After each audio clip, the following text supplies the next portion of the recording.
Krishna Hari Hari Jai Jai Ram Krishna Hari Hari Jai Jai Ram Krishna Hari Jai Jai Ram Krishna Hari Hari Jai Jai Ram Krishna Hari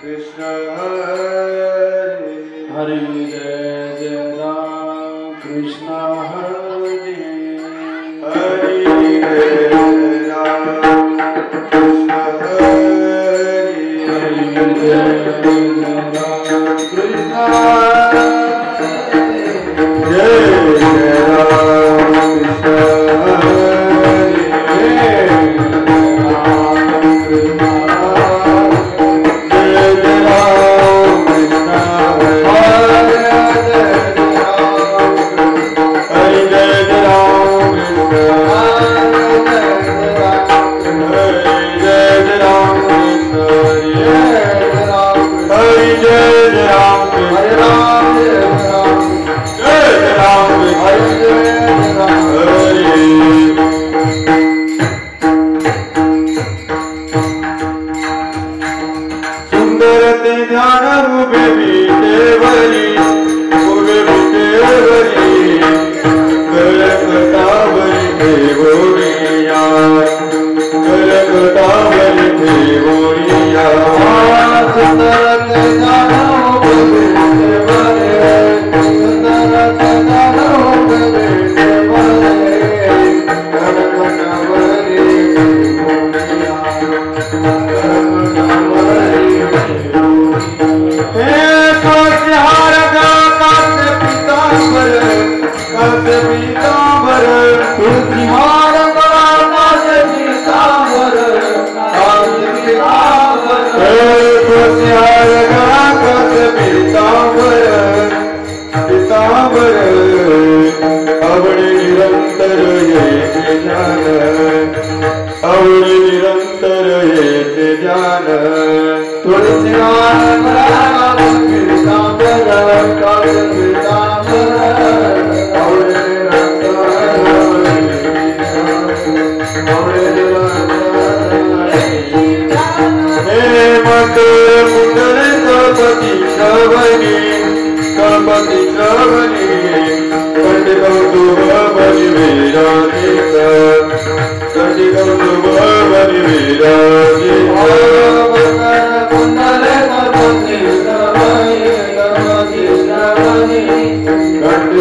Ram Krishna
Hare Ram Krishna Hare Hare Ram Krishna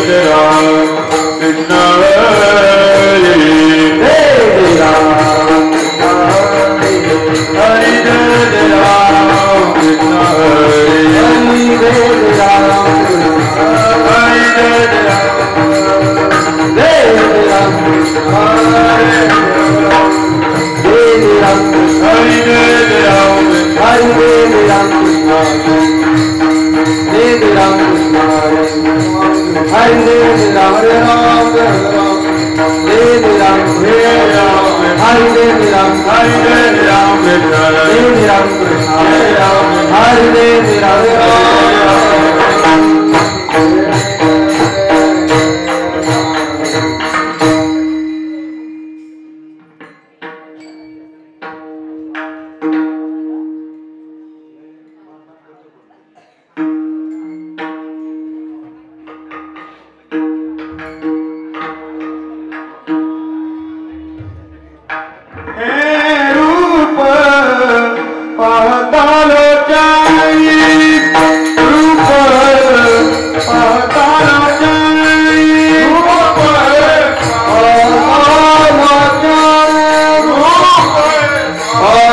Oh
hello Ram सदा नाम घोष करो हरि कथा घोष करो हरि कथा नाम घोष करो हरि कथा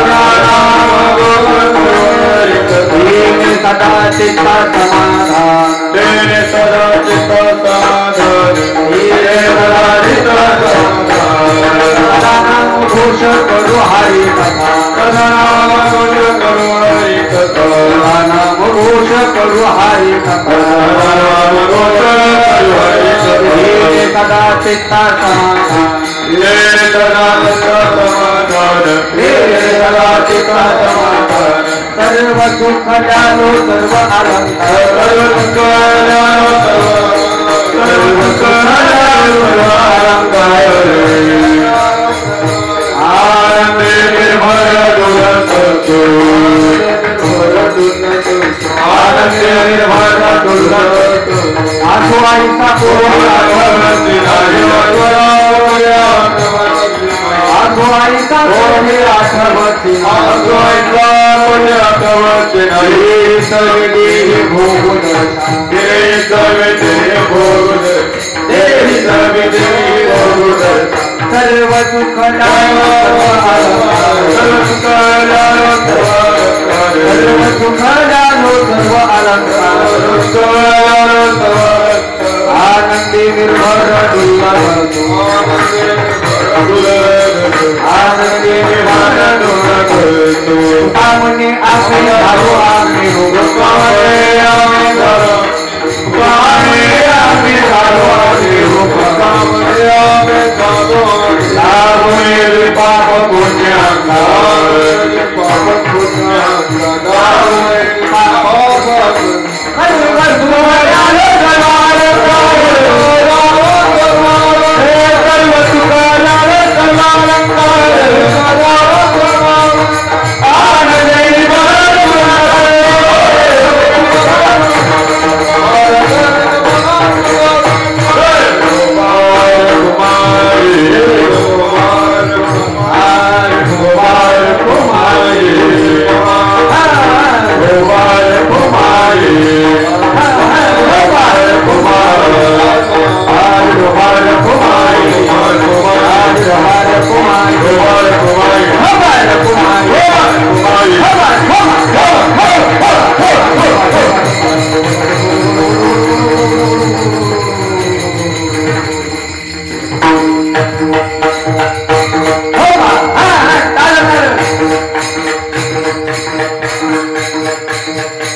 सदा नाम घोष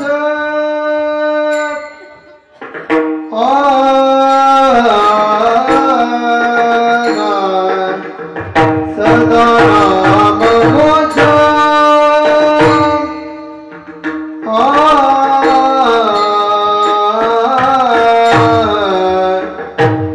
करो हरि कथा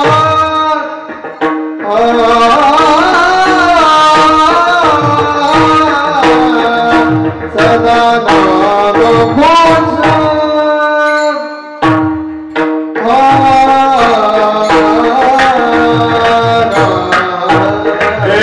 सदा नाम घोष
Oh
सदा नाम घोष करू हरी कथा, सदा नाम घोष करू हरी कथा, तेने सदा चित्ता समाधान, सर्व सुखल्यालो सर्व अलंकार, आनंदी निर्भर डुल्लत सो.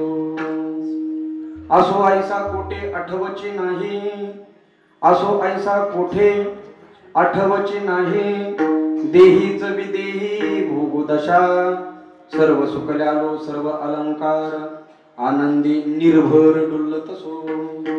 तुका म्हणे आम्ही झालो अग्निरूप, तुका म्हणे आम्ही झालो अग्निरूप, लागोनी दीपाप पुण्य अंगा, सर्व सुखल्यालो सर्व अलंकार, आनंदी निर्भर डुल्लत सो. सेवे लागी सेवक झालो, सेवे लागी सेवक झालो, सेवे लागी सेवक झालो, तुमचा लागलो तुमचा लागलो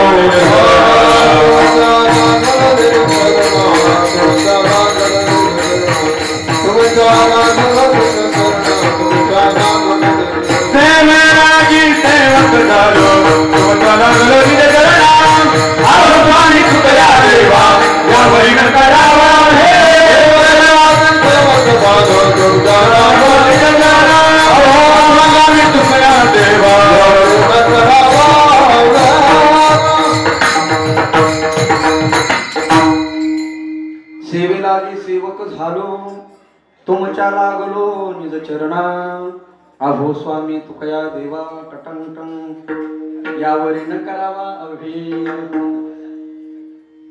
सदा नाम घोष करू हरी कथा, सदा नाम घोष करू हरी कथा, तेने सदा चित्ता समाधान, सर्व सुखल्यालो सर्व अलंकार, आनंदी निर्भर डुल्लत सो.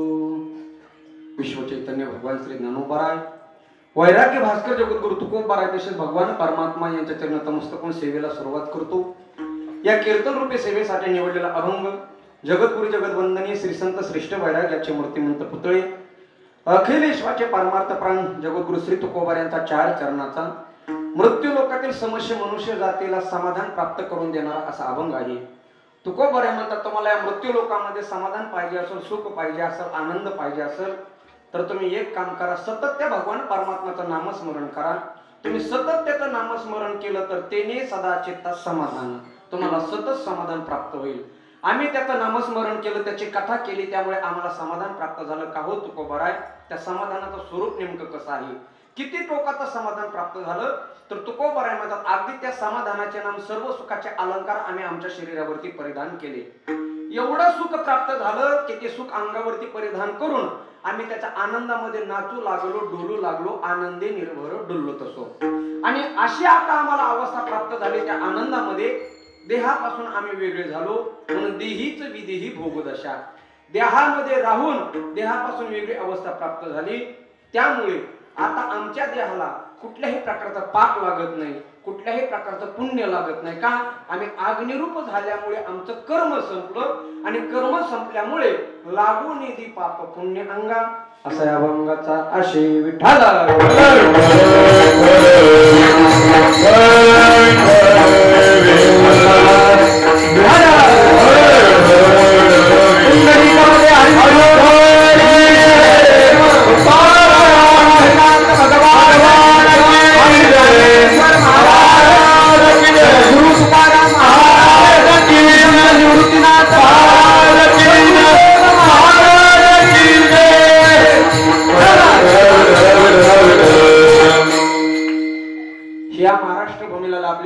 संप्रदायाची परंपरा, आणि या परंपरेला अनुसरून विराट आणि भव्य दिव्य स्वरूपामध्ये चालत आलेला हा आपला अखंड हरिनाम सप्ताह गेली 38 वर्षापासून ही कार्यक्रम परंपरा आहे.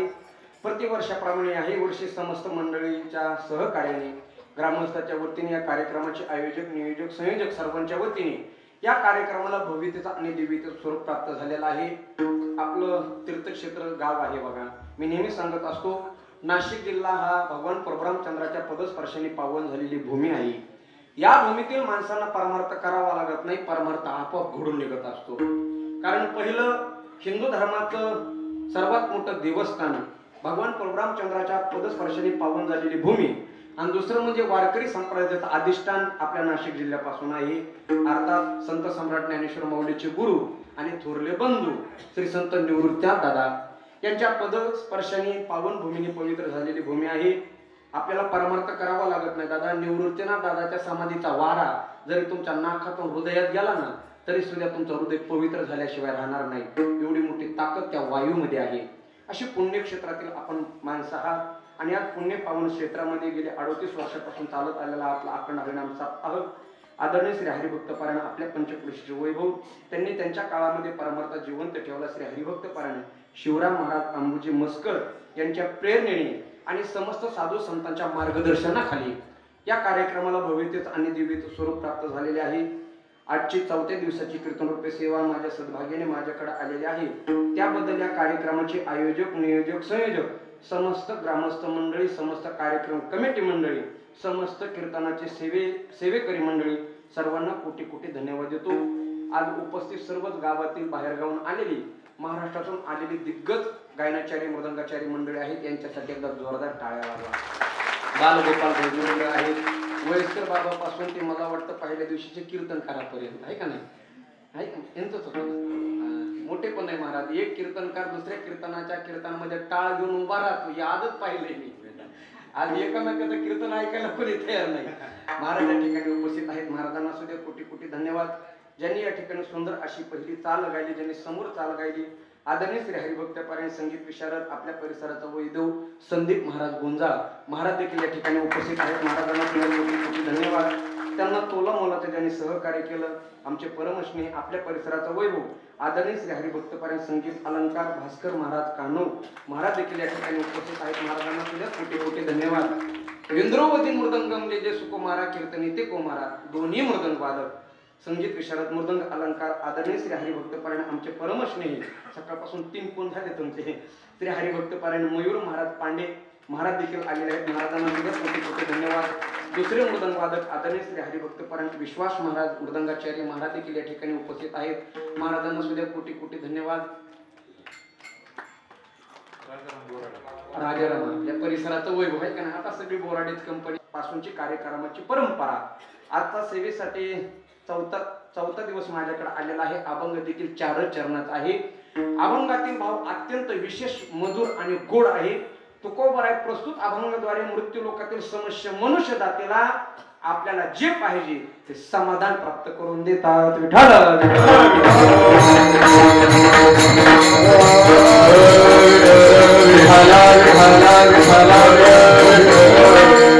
तुकोबराय म्हणतात तुम्हाला या मृत्यू लोकांमध्ये आनंदाने जीवन जगायचं असेल सुखाने जीवन जगायचं असेल तर आज आपल्याला खऱ्या अर्थाने ज्याची गरज आहे त्याला म्हणतात समाधान. समाधानाशिवाय माणूस सुखाने जगूच शकत नाही. मग तुकोबराय म्हणतात आम्हाला ते समाधान प्राप्त झालं तेने सदा चित्ता समाधान. म्हणले कशाने सदा नाम घोष करू हरी कथा. आम्ही सतत त्या भगवान परमात्म्याचं नामस्मरण केलं सतत त्याची कथा केली आणि त्यांनी समाधान प्राप्त झालं. कुठल्याही माणसाला अगोदर फायदा सांगावा लागतो तेव्हा लोक कार्य करत असतात. फुकट कोणी काही कार्य करत नाही. बरोबर आहे का नाही. वेदांताचा सगळ्यात मोठा सिद्धांतच आहे महाराज प्रयोजन ही अनिदिश्य न मंदोपी प्रवर्तते. न मंदोपी प्रवर्तते का प्रयोजन ही अनुदिश्य. एखाद्याला फायदा सांगितला तरच लोक कार्य करतात. मग तुकोबराय ओरडू सांगतात तुम्ही नामस्मरण करा कथा करा सप्ताह करा तीर्थयात्रा करा पण त्याचा फायदा तर सांगा ना महाराज. बरोबर आहे. फायद्याशिवाय कोणी काही करत नाही. आता तुम्ही सगळी इथं कीर्तनाला आलात का नाही. कीर्तनाला याच्या पाठीमागं सुद्धा फायदा आहे महाराज. तुम्ही म्हणता इथं येण्याच्या पाठीमागं काय फायदा आहे. हाय फायदा महाराज. उगत कुणी कीर्तनाला येत नाही. काय फायदा आहे ऐका. कीर्तन कळाला तर ऐकण्याचं सुख नाही कळालं तर झोपण्याचं सुख काहीच नाही कळालं तर जाताना नवी चप्पल घेण्याचं तर सुखच नाही. एवढा फायदा करू नका. पण मला सांगायचं फुकट कोणी काही करत नाही. मी सांगत नाही माऊलीची ओवी सांगतो तुम्हाला ऐका बरं का. माऊलीने गोड दृष्टांत दिला आणि मला वाटतं हा दृष्टांत माऊलीने नाशिक जिल्हा डोळ्यासमोर ठेवून दिला असेल. तुम्ही म्हणताच काय ते नाशिक जिल्ह्यातला दृष्टांत आहे. माऊली म्हणतात जी माणसं सकाळी स्नान झाल्यावर तुळशीला दुरून असं पाणी सुद्धा शिंपडत नाहीत तीच माणसं दूध विकत घेऊन द्राक्षाच्या बुडाला घालतात का नाही. दूध घरचं नसतं विकत घेतात आणि द्राक्षाच्या बुडाला घालतात. त्यांना विचारलं का हो द्राक्षाच्या बुडाला दूध का घातलं. ते म्हणले जरा घड चांगले होतात चविष्ट येतात आणि भाव चांगला लागतो. फुकट कोण करतं का? नाही ना. तुळशीला पाणी घालत नाही. त्यांना विचारलं तुळशीला का पाणी घालत नाही? ते म्हणले फायदा काय? नाहीतर तुळशीला पाणी घालण्यात काय फायदा आहे? तुम्ही म्हणता तुम्हीच बोलायला तुळशीला पाणी घालण्यामध्ये काय फायदा आहे बरं? तुळशीच्या झाडाचा काय उपयोग आहे का तुम्हाला सध्या? आता तुळशीच्या झाडाचं कुणी माळवत बांधलं का? तुळशीच्या झाडाच्या कोणी काय पंत्रवाळ्या केल्या का जेवण्यासाठी? म्हणजे नाही. तुळशीच्या झाडाखाली कोणी जनावर बांधले का? नाही. मग तुळशीला पाणी घालण्यात काय फायदा आहे? भास्कर महाराज जे पाणी घालीत नसतात ना ते म्हणले असते ना असेच कीर्तन करता येईल. बरं झालं आम्ही तुळशीला पाणीच घालत नाही, पण जे रोज पाणी घालतात ते म्हणतात काय उपयोग? ऐका, तुळशीला पाणी घालण्यामध्ये अदृश्य प्रयोजन आहे आणि द्राक्षाला दूध घालण्यामध्ये दृश्य प्रयोजन आहे. तुळशीला पाणी घालण्यामध्ये पुण्य रूपाचं प्रयोजन आहे आणि द्राक्षाला दूध घालण्यामध्ये पैसा रूपाचं प्रयोजन आहे. तुळशीला पाणी घालण्यामध्ये भविष्यातलं पुण्य आहे आणि द्राक्षाला दूध घालण्यामध्ये वर्तमान काळातला फायदा आहे.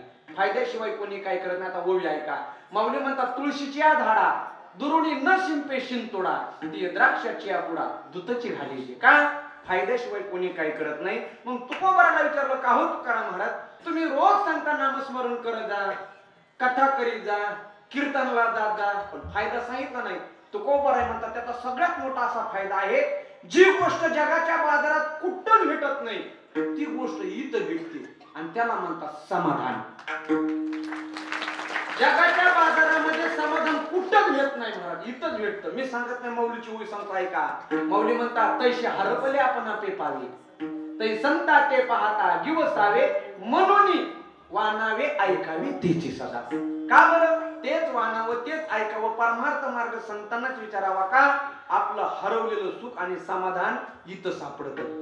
म्हणून कीर्तन ऐकायचंय महाराज. कीर्तन हे उगच ऐकायचं नाही, जे कुठंच भेटत नाही ते इथं भेटतं ना. कीर्तन म्हणजे काय? कीर्तन हा काय 2 तासाचा खेळ नाही. कीर्तन हा आपल्या जिंदगानीचा मेळ आहे. कीर्तनाची व्याख्या सांगतो तुम्हाला. कीर्तन म्हणजे काय? स्वर ताल लय यांची एकरूपता म्हणजे कीर्तन. टाळ मृदंग विना साधून प्राप्त केलेला ब्रह्मानंद म्हणजे कीर्तन. आपल्या बुद्धीचा विकास म्हणजे कीर्तन. मनातील वाईट विचार काढून टाकण्याचं साधन म्हणजे कीर्तन. आणि दादा हो, जे विश्वामध्ये कुठंच भेटत नाही ते भेटण्याचं साधन म्हणजे कीर्तन आहे. म्हणून हे ऐकायचं असतं बरं का, समाधान भेटतं. मी तुम्हाला प्रयोग सांगतो. उद्या सकाळी तुम्ही उठायचं, माझ्याकडून पैसे घ्या आणि एखाद्या दुकानदाराकडे जा आणि मला त्याला म्हणायचं हे बघ दादा हे 500 रुपये घे, पण मला 1 किलो समाधान दे. देईन का? त्याच्या दुकानाचं नाव असतं समाधान किराणा, पण त्याच्या डोक्याला हात का? गिराईकच नाही ना. इकून तिकून गिराईक आलंय ते पण उधारीतच. काय गिराईक लय नमुन्यात असते, अशी उधारी करतं महाराज. मग त्याला विचारलं का रे उधारी द्यायची नाही का? अजिबात द्यायची नाही. मग मला त्या दुकानदाराने जर दिलं नाही तर मला दुकान बदलायचं. असं काही गिराईक असतं. दुकानाचं नाव असतं समाधान टी हाऊस, पण त्याच्याकडे समाधान भेटत नाही. भेटत का समाधान? नाही ना भेटत. का? समाधान नावाची गोष्ट जगात कुठंच भेटत नाही. ऐका, काही कोटी रुपयाचा बंगला बांधतात आणि त्या बंगल्याला नाव देतात शांती सदन. शांती सदन नाव देतात, पण त्यांच्या घरामध्ये एवढी शांती असती, शेजारचे माणसं ह्यांच्या वैतागाने अर्ध्या किमतीत घरी विकून निघून जातात. घराला शांती सदन नाव दिलं म्हणजे शांती भेटत नाही. मुलाचं नाव समाधान ठेवलं म्हणजे समाधान भेटत नाही. मग समाधानाचं एकमेव साधन त्याचं नामस्मरण करावं लागतं. म्हणून हे परमार्थ करायचा असतो बघा, हे समाधान असतं. काहींच्या चेहऱ्यावरती पाहिल्याच्या नंतर आपल्याला जाणवतं हे माणसं खरंच सुखामध्ये असतील, हे माणसं खरंच समाधानामध्ये असतील, पण त्यांचं हृदय सांगतं 2 हप्ते थकलेत गाडीचे. चेहरा सांगत नसतो, आतलं दुःख सांगतो का? आतलं हृदय सांगत असतं. महाराज विज्ञानाने खूप प्रगती केली बघा. हे मोठमोठ्या मशनी काढण्यात, डॉक्टरच्या क्षेत्रामध्ये किती प्रगती झाली. अशा काही मशनी काढण्यात, इकडून माणूस घातला हे सगळं सिटी स्कॅन होतं, सगळं कळतं आतमधलं. कुठं काय दुखायलंय, कुठं काय दुखायलंय कळतं का नाही? सगळं कळतं ना सिटी स्कॅन मध्ये. विज्ञानाने किती प्रगती करू द्या, अजून अशी मशीन काढली नाही की छातीला लावली आणि आतलं दुःख तपासलं. काढली का मशीन?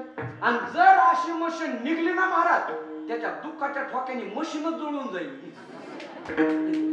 फक्त चेहरा सांगत नाही हो, चेहरा फ्रेश राहतो, पण आतलं दुःख हे आपल्यालाच माहित असतं, आहे का नाही? बरं, दुसऱ्याला काय माहित असतं? काय झालं बघा, एका घरातले माणसं रोजच रडायची आणि एका घरातले माणसं रोजच हसायचे. इकडचे खदा खदा खदा हसायचे, इकडचे रोज रडायचे. त्या रडणाऱ्याला वाटलं काय ह्याच्या जीवनामध्ये सुख आहे, काय हसतेत म्हणला हे रोज.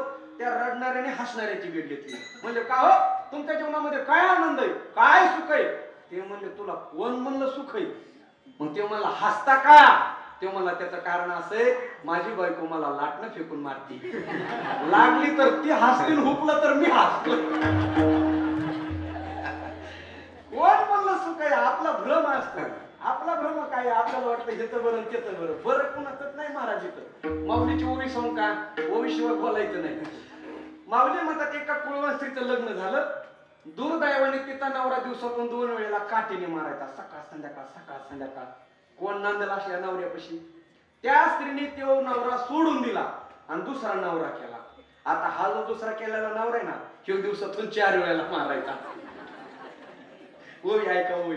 माऊली म्हणतात अकुळ स्त्री दांडायचे घाये, पर घरी घाले जरी जाये, तरी सोपती ते वाये सांडिली की.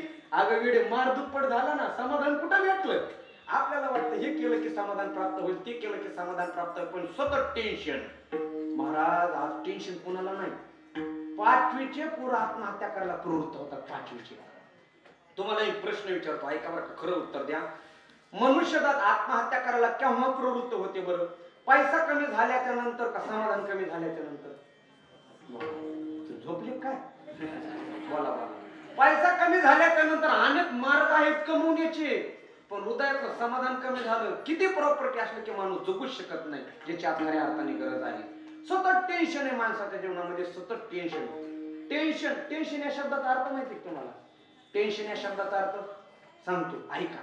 पोराहो, 10 म्हणजे किती? 10 म्हणजे किती? 10. आणि सन म्हणजे सूर्य. 10 म्हणजे 10, सन म्हणजे सूर्य. 10 सूर्याचं तापमान जेव्हा डोक्यात येतं तेव्हा जे येतं त्याला म्हणतात टेन्शन. सतत माणसं टेन्शन मध्ये महाराज. आणि असल्या धावपळीच्या युगामध्ये, एवढ्या तणावाच्या क्षेत्रामध्ये साधू संतांकडे पाहिलं ना, आश्चर्य वाटतं. ह्यांना नेमकं समाधान भेटतं कुठून?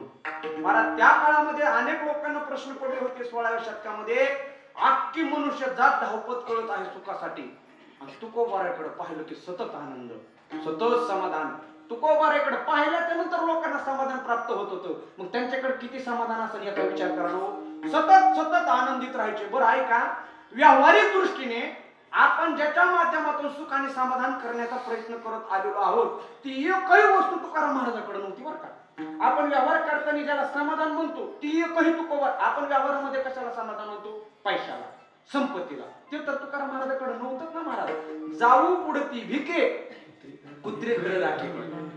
ज्यांच्याकडे भिक्षा मागण्याची पाळी आली, महाराज तुकोबाराच्या प्रपंचाचं वर्णन करत असताना तुकोबारा स्वतः लिहितात 1632 दुष्काळ पडला आणि तुकोबाराची एक पत्नी अन्न अन्न करून मेली महाराज त्या दुष्काळामध्ये. दुष्काळे आटिले द्रव्याला मान आणि स्त्री एक अन्न अन्न करीता मेली. ज्यांची बायको अन्न अन्न करून मरती त्यांच्याकडे पैसे असतील का? नाही ना. तरी सुद्धा समाधान. काय समाधान महाराज तुकोबाराकडून? प्रश्न पडला का हो तुकाराम महाराज, तुम्ही तुमच्या जीवनामध्ये नेमकं असं काय केलंय की जेणेकरून तुम्हाला समाधान प्राप्त झालंय? सत्ता सुद्धा नाही, पैसा सुद्धा नाही, भौतिक मान्यता सुद्धा नाही. कोण म्हणतं सुखाने पैशाने समाधान भेटेल आपल्याला? आपला भ्रम आहे बरं का. पैशामध्ये फरक आहे. पैशाने समाधान भेटत नाही. आणि लय पैशाने समाधान भेटलं असलं तर मोठमोठे पैशावाल्यांनी सुद्धा आत्महत्या केलेल्या आपल्याला पाहायला भेटतात. पैशाने समाधान भेटत नाही. पैसा वापरण्यामध्ये फरक आहे, मृत्यूमध्ये काही फरक नाही. तुम्हाला अजून सोपं करून सांगू का? ऐका. गरीब श्रीमंतीमध्ये फरक आहे, दोघांच्या मरण्यात फरक आहे का? नाही ना. अजून सोपं सांगतो ऐका. गरीबाचं घर वेगळं, श्रीमंताचं घर वेगळं. गरीबाची गाडी वेगळी, श्रीमंताची गाडी वेगळी. गरीबाचा मोबाईल वेगळा, श्रीमंताचा मोबाईल वेगळा आहे. पण असं कुठं आहे का? गरीबाची स्मशानभूमी वेगळी आणि श्रीमंताची स्मशानभूमी वेगळी आहे का बाबा? नाही ना. म्हणून कधी कधी त्या स्मशानभूमीला मला सुद्धा धन्यवाद द्यावा लागतात. ए मौत तेरे इरादे नेक है, ए मौत तेरे इरादे नेक है, शमशान में गरीब और धनवान का बिस्तर एक है. शेवटी दोघाला जाण्याची जागा एकच आहे. म्हणून कशाला टेन्शन मध्ये जीवन जगायचं?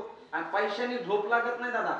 तुम्ही पैशाने 1 लाखाचा क्वाड घेऊ शकता, पण झोप घेण्यासाठी समाधान लागत असतं आणि ते तुकोबाराला प्राप्त होतं. पण तुकोबाराला प्रश्न विचारावा लागेल, का हो महाराज आमचं वय 60 झालंय, कोणाचं 70 झालंय, कोणाचं 80 झालंय, पण अजून आम्हाला समाधानाचं सुद्धा सापडलं नाही. असं काय साधन केलं की तुम्हाला समाधान प्राप्त झालं?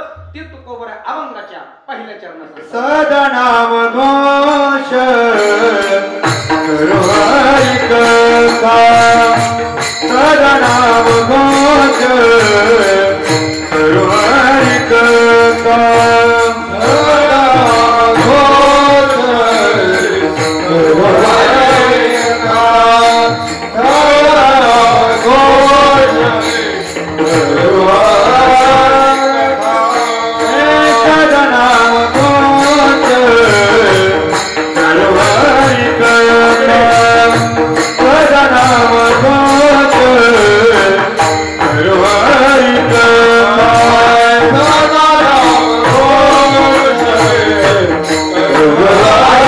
कथा, सदनाम घोष करो हरि कथा, तेरे सदा चित्ता समाधान, तेरे सदा चित्ता समाधान, सर्व तू कयालो सर्व अलंकार, सर्व तू कयालो सर्व अलंकार, तेरे सदा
त्याचं साधन सांगतो. आम्ही सतत भगवान परमात्म्याचं नामस्मरण केलं म्हणून सदा नाम घोष फायदा, सदा समाधान प्राप्त झालं. समाधान म्हणजे नेमकं तरी काय? प्रश्न तिथंच आहे. तर समाधानाची व्याख्या सांगतो तुम्हाला. समाधान या शब्दाचा अर्थ व्याकरणाच्या दृष्टीने जर विचार केला तर समाधान हा एक शब्द 2 अक्षरापासून तयार होतो. समाधान या शब्दाची जर विभक्ती केली, फोड केली तर 2 अक्षर आपल्या नेत्रासमोर येतात. सम अधिक आधान, सम अधिक आधान बरोबर समाधान. सम म्हणजे काय, आधान म्हणजे काय? सम म्हणजे एक आणि आधान म्हणजे स्थिर. एक तत्वाच्या ठिकाणी हृदय स्थिर राहणं, तेव्हा जे प्राप्त होतं त्याला म्हणायचं समाधान. मग या विश्वाचा ब्रह्मांडाचा जर विचार केला तर एक काय आहे? एक काहीच नाही, सगळं विषमच आहे महाराज. सगळं ब्रह्मांड हे 2 तत्वामध्ये व्याप्त आहे. कोणचं? विषम आणि सम. सम हा एक आहे भगवान परमात्मा आणि आखी सृष्टी विषम तत्वाने व्याप्त आहे. आणि विषम तत्वाच्या ठिकाणी कोणाचंही अस्तित्व स्थिर राहत नाही, म्हणून विश्वामध्ये आपल्याला समाधान भेटत नाही. किती सोपी व्याख्या आहे. ब्रह्मांडाचा विचार केला तर सगळं विषम आहे महाराज, सम इथं काहीच नाही. मनुष्य जातीपासून विचार केला ना, माणसापासून समय काही तर काही बघा, सगळे माणसं सारखेच काही तर दिसायला नाही ना महाराज. प्रत्येकाचा रंग वेगळा आहे, प्रत्येकाचं बोलणं वेगळं आहे, प्रत्येकाचा स्वभाव वेगळा आहे, प्रत्येकाची बोली भाषा वेगळी आहे. म्हणून सम काहीच नाही, माणसंच सम नाही. तुकोबाराय म्हणतात प्रकाराचे 3 तुका म्हणे केले. हे विश्व 3 प्रकाराचं निर्माण केल्यामुळे विश्वामध्ये आपल्याला कोणत्याही माणसाकडे समाधान प्राप्त भेटत नाही. माणसं सोडा, तुम्ही पदार्थाचा विचार केला, एखाद्या दुकानदाराला म्हणायचं, दुकानदार एक काम करा, आम्हाला 1 किलो तांदूळ द्या. तांदूळ तर तो अगोदर काय म्हणतो माहिती का? कोणते देऊ? त्याच्यामध्ये सुद्धा प्रकार आहेत का नाही? तांदळाच्या जातीत ना तुमच्याकडे पीक घेतात आहे का नाही बरं? इंद्रायणी, कोलम, अनेक प्रकारच्या. मग ते सुद्धा समय का नाही? मग तिथं चित्त कसं स्थिर राहील? गाड्या गाड्यामध्ये फरक आहे, माणसामध्ये फरक आहे, घरामध्ये फरक आहे. म्हणून तिथं स्थिर राहू शकत नाही. एक भेटलं त्याच्यापेक्षा दुसरं चांगलं असलं की पहिल्याचं समाधान निघून जातं. ते कसं बघा, लांब लांब केसाचा तरुण असा रस्त्याने चालला होता महाराज. लांब लांब केस होती, हातात असे त्याचे, आणि आता त्याचे लांब लांब केस आपलं विचारत चालतात. ज्याला नाही ते काय करते. मला एकाने प्रश्न विचारला, केस कशाने गळतात? मी म्हणलं कशाने गळतात मला माहित नाही. तेव्हा मला टेन्शन आल्याच्या नंतर केस गळतात. मी म्हणलं तुझं खरंय, पण केस गळाल्याच्या नंतर जेव्हा टेन्शन येतं तेव्हा काय गळतं?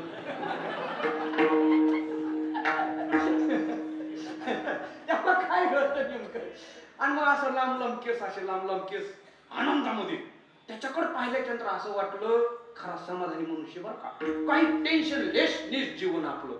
आपला आनंदाने गाणे म्हणत चालला होता पायी पायी रस्त्याने. अचानक त्याच्या शेजारी एक मोटरसायकलवाला आला. महाराज तिने ती मोटरसायकल पाहिली आणि लगेच त्याच्या हृदयामध्ये दुःख झालं. मला गाडी नाही. गेलं समाधानी. गेलं का नाही समाधान गाडी पाहून? आता कोण समाधानी पाहिजे? त्या गाडीवाला समाधानी पाहिजे का नाही? त्याच्या कानामध्ये तो हेडफोन अडकलेला गाणी ऐकत होता महाराज. ती गाडी आणि अशी रेस करीत चाललेला होता. आता वाटलं हा समाधानी असला पाहिजे. लगेच त्याच्या शेजारी 4 व्हीलर गाडी आली. गेलं समाधान. गेलं का नाही? का एक वस्तू प्राप्त झाल्याच्या नंतर दुसरी वस्तू पाहिली की पहिल्या वस्तूचं समाधान प्राप्त होतं. याला विषम तत्व म्हणतात. म्हणून विश्वामध्ये समतत्व सोडून समाधान भेटू शकत नाही. मग महाराज आम्हाला सांगा ना हो, समतत्व काय आहे? ब्रह्मांडामध्ये समतत्व एकच आहे. तो आमचा पांडुरंग परमात्मा आहे, जो विटेवरती उभा आहे, ज्याचे पाय सम आहेत, ज्याची दृष्टी सम आहे, आणि ज्याचे चरण सुद्धा कसे आहेत? समचरण तुझे विटवान साधे रे माझे रुतिरा ये माझे रुतिरा हे समचरण तुझे विटवान साधे माझे हरी तेरा हो तेथे माझे हरी तू तेरा हो. समाधान ऋषी तत्वर सोने तेथे माझे हरी तू तेरा तेथे माझे हरी तू तेरा.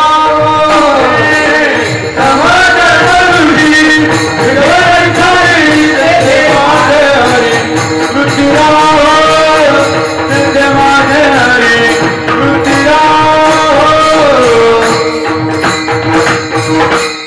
तुकोबारे म्हणतात या विश्वामध्ये एकच तत्व सम आहे, ज्याला पांडुरंग परमात्मा होतात. म्हणून ते माझ्या हरिवृत्ती राहो. देवा त्या ठिकाणी माझं चित्त स्थिर कर का ते सम आहे.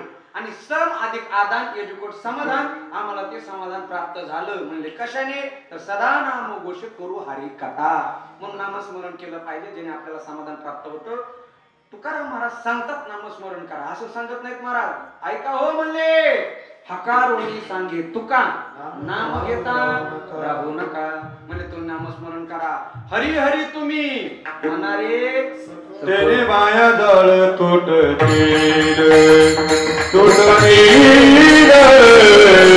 तेरे माया दळ तुटतील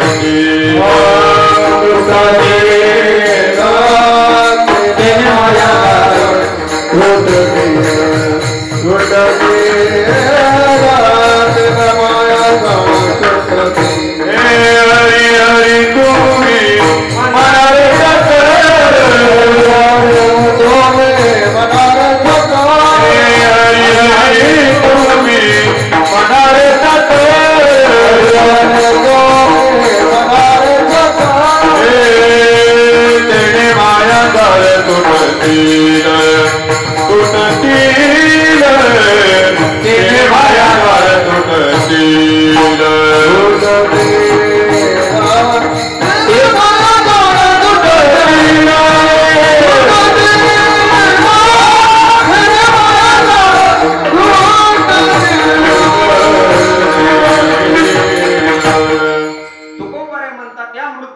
भवबंधनातून माया जाळूतून सुटण्याचा उपाय जर काय असेल तर त्याचं नामस्मरण म्हणून हरी हरी तुम्ही म्हणारे सकळ.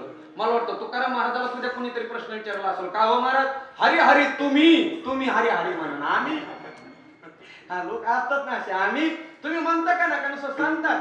अगोदर कृती उतरावं लागतं, नंतर सांगावं लागतं. समजा मी एकादशीच्या दिवशी दुधात भाकर चुरून खाऊ लागलो एकादशीच्या दिवशी, आणि म्हणलं बाबा एकादशी घरी जा. लोक म्हणते महाराज तुम्हाला काय वाटते का तुम्ही भाकर खायला. तसं तुकाराम महाराज म्हणजे हरी हरी तुम्ही म्हणणारे सकळ, तुम्ही म्हणता का नाही.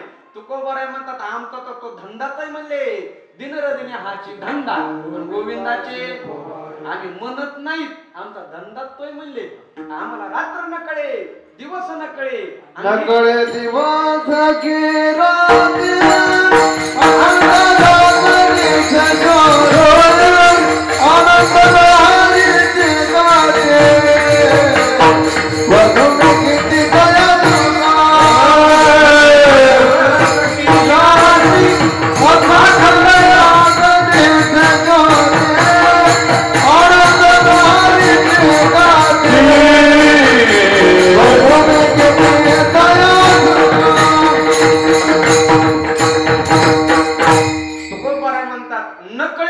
की अखंड लागले ज्योती नामस्मरण रूपी ज्योत आमच्या हृदयामध्ये लागलेली आहे.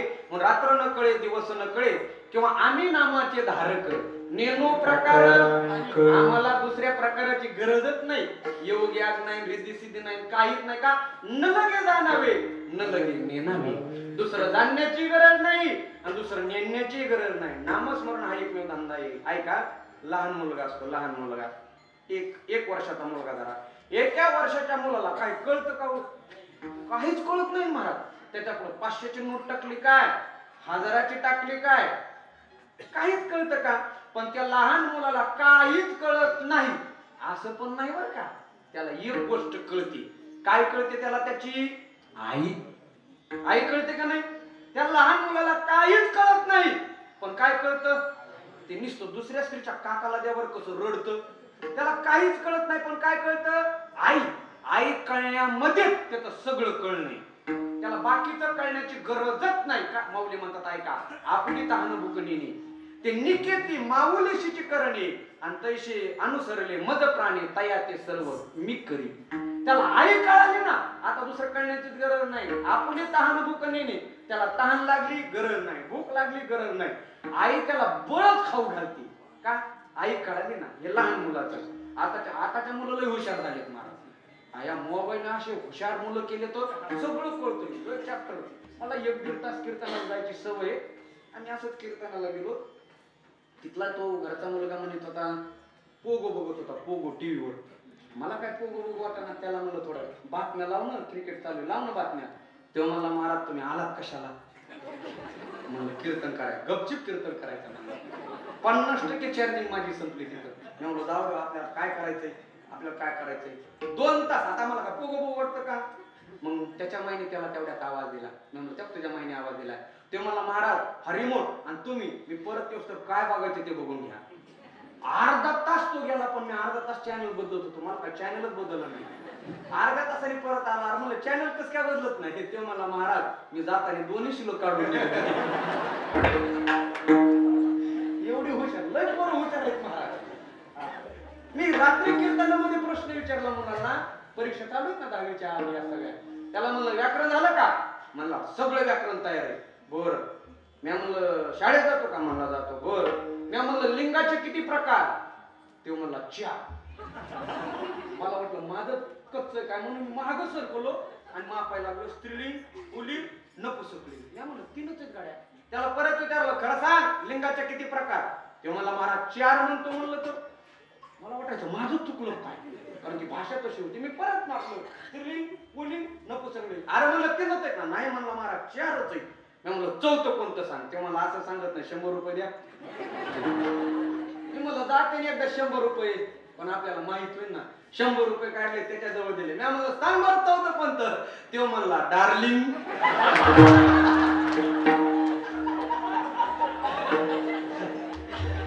म्हणून मी जास्त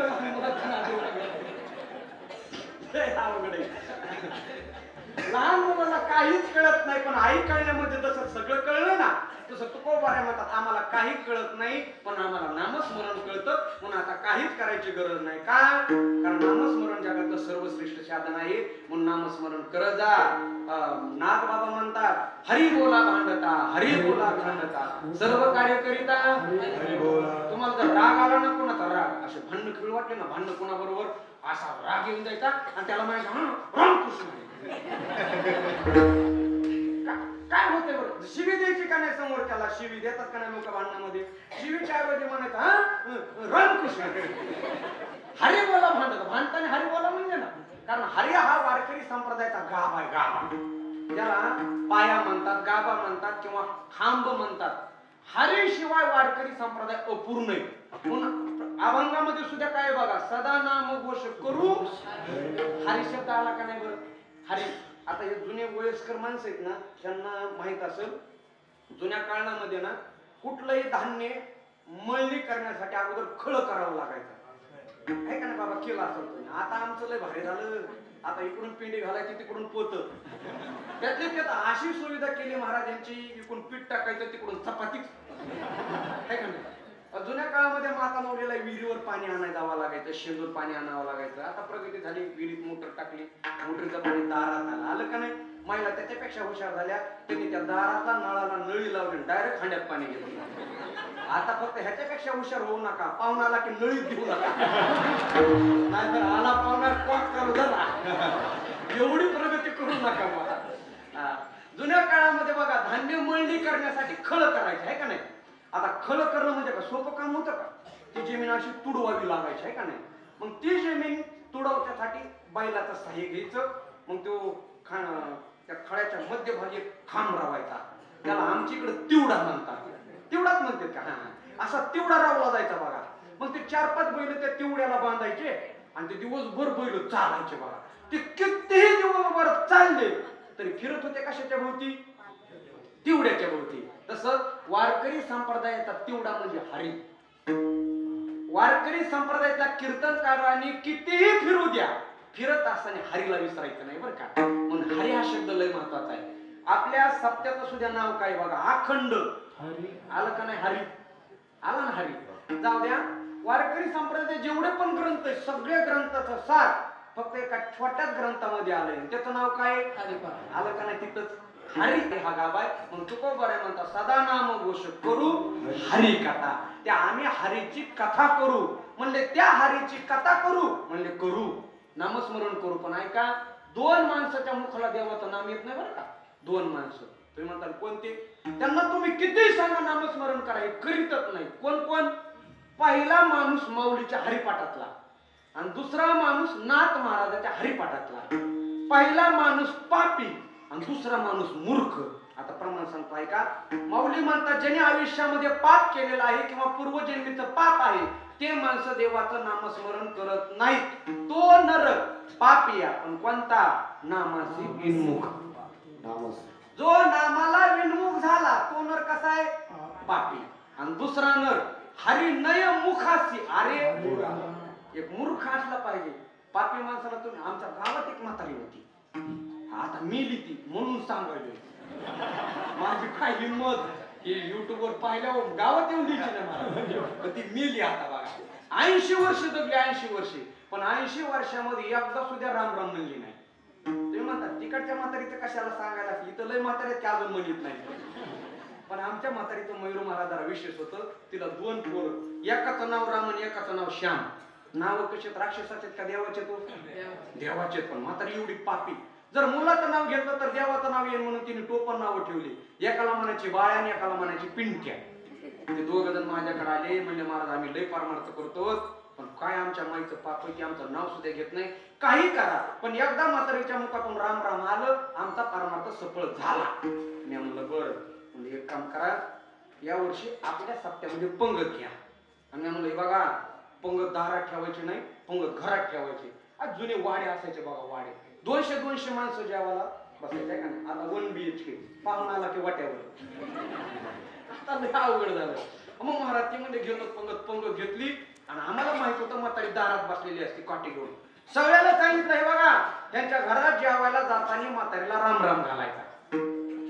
आता मी जर तुम्हाला राम राम म्हणलो तर तुम्ही काय म्हणता? काय म्हणता? राम राम. मग म्हातारीला जर राम राम घातला तर म्हातारी काय म्हणेन? राम राम. आयडिया पटली. आम्ही जेव्हा गेलो, तुम्ही सगळे होते बरं का, म्हातारी तेवढी आग होती, एकट्याची हिंमत नाही जायची. आणि सगळे जेवायला गेलो, म्हातारी दारात बसलेली. म्हणलं आजी, वा आजी काय पोरं पंगत घेतली, वा वा आजी येतो बर का, आजी जे हरी, आजी राम राम. म्हातारी म्हणायची वेलकम वेलकम वेलकम. म्हातारी वेलकम वेलकम म्हटली पण राम राम म्हणली नाही. वा कसे बसे जेवण केले. आता प्लॅन फसल्यावर जेवण जातं होय. कसे बसे जेवण केले. जाताना सांगितलं गुलाबजामुन खाल्ले, अजून एकदा राम राम घाला.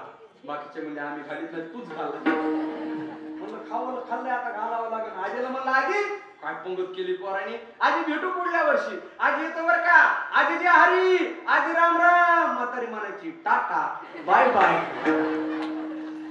महाराज ती म्हातारी मेली पण राम राम म्हणली. खरं सांगतो तिच्या वर्ष श्राद्धाचं कीर्तन माझ्याकडं. मी कीर्तनातलं रामकृष्ण हरी चालू केलं ना, अख्ख्या जिल्ह्याचीच लाईट गेली. तो नर पापी पापी माणसं असलं कशाला रामकृष्ण हरी म्हणते. म्हणून रामकृष्ण हरी म्हणलं पाहिजे बरं का. म्हणून तू कोबरा म्हणता सदा नाम घोष करू हरी कथा. तुम्हाला मी जाता जाता सांगतो, उद्यापासून एक नियम पाळा तुम्ही. सकाळ उठलात ना, जो बी माणूस दिसेल त्याला एकदा रामकृष्ण हरी म्हणायचं. म्हणतात का? सकाळ लवकर उठला कोणी, आपण तर म्हणतोच महाराज, पण यांच्यासाठी आपण फोन आलो तर रामकृष्ण हरी म्हणतो का नाही? ते म्हणजे हॅलो हॅलो तर आपला काय संबंध आहे? ती मार्केटची बाईक होती महाराज हॅलो, तिच्यासाठी त्यांनी फोन निर्माण केला होता. आपण म्हणतो हॅलो. ऐका, सकाळी जो बी माणूस दिसल ना त्याला एकदा रामकृष्ण हरी म्हणायचं. म्हणतात का?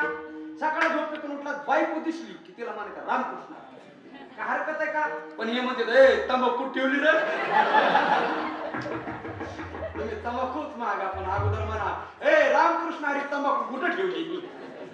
रामकृष्ण हरी सगळ्यात मोठं साधन आहे. तुकोबारे म्हणून आम्ही ते अंगीकारलं, सतत आम्ही नामस्मरण केलं आणि त्याचा आम्हाला फायदा झाला. म्हणजे काय? तेने सदा चित्ता आपल्यासारखं नाही महाराज. आपलं समाधान कसं सांगू तुम्हाला. मौलीने ह्या संदर्भामध्ये पुढे उदाहरण दिलं. मौली म्हणतात वर्षाकाळी सरिता झडू लागे पंडू सुद्धा, पाऊस आला की नदीला पूर येतो, पाऊस निघून गेला नद्या कोरड्या पडतात. आपलं तसंच आहे महाराज. द्राक्षाचे भाव वाढले समाधान, द्राक्षाचे भाव घसरले असमाधान. पण साधू संतांचं तसं नाही. वाळशे विन सागरू जैसा दळे नित्य निर्भरू, तैसा निरुपचारू संतोषितो.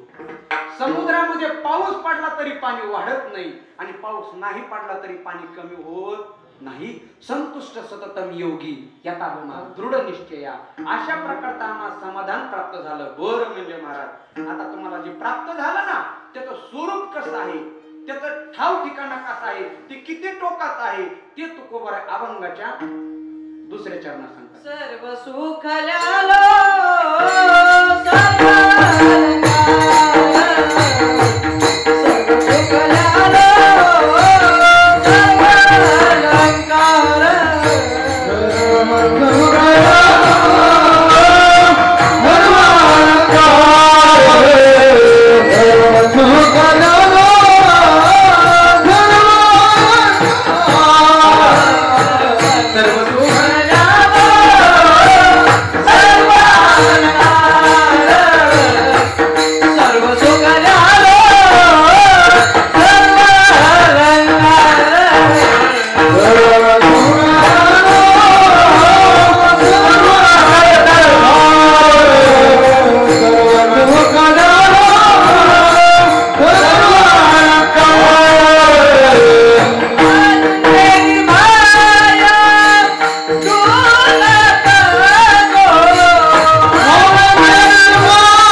सुखाचे अलंकार आमच्या शरीरावरती परिधान केले, याचा अर्थ सर्व सुखले आलो.